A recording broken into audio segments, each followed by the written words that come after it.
बिलोली तालुक्यातील कासराळे येथील महाराष्ट्र ग्रामीण बँक शाखेच्या कारभाराविरोधात मंगळवारपासून कासराळे येथील तरुणांनी आमरण उपोषण केले असून या उपोषणात शाखा प्रमुखांवर अनेक आरोप करण्यात आले आहेत। बिलोली तालुक्यातील कासराळे येथील महाराष्ट्र ग्रामीण बँक गेल्या अनेक महिन्यांपासून चर्चेत आली असून अनेक कारणांमुळे बँक नेहमीच वादग्रस्त ठरत आहे।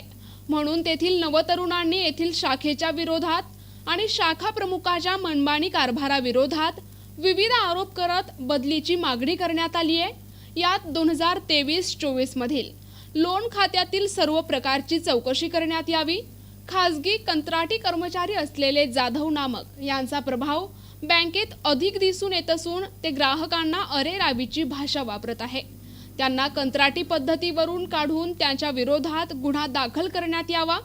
शाखाधिकारी पाहुणे यांची उचलबांगडी करण्यात यावी। शाखेतील एकही कर्मचारी स्थायिक राहत नसून सर्व बाहेरून ये-जा करतात।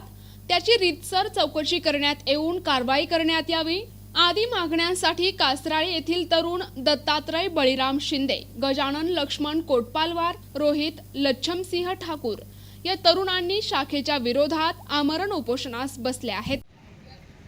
महाराष्ट्र ग्रामीण बँक शाखा कासराळे येथील शाखा अधिकारी आणि खासगी दलाल यांच्या मुजोरीला कंटाळून आज आम्ही कासराळे शाखेसमोर आमरण उपोषणाला बसलेलो आहोत। अनेक दिवसापासून इथले खातेधारक त्रस्त होते।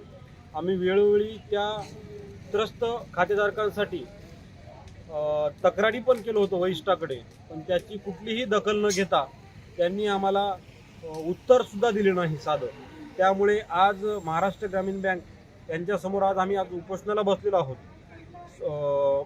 साध्या महिलेचा सुद्धा एखादा प्रश्न असेल किंवा साध्या ग्राहकाचा प्रश्न असेल तर कुठलाही प्रश्न न ऐकून घेता ते एक प्रकारे आपल्या घरची मालमत्ता बँक आहे ह्या पद्धतीचे दाखवून ते कुठलीही समस्या सॉल्व्ह न करता मुजोरीपणा दाखवत आहेत।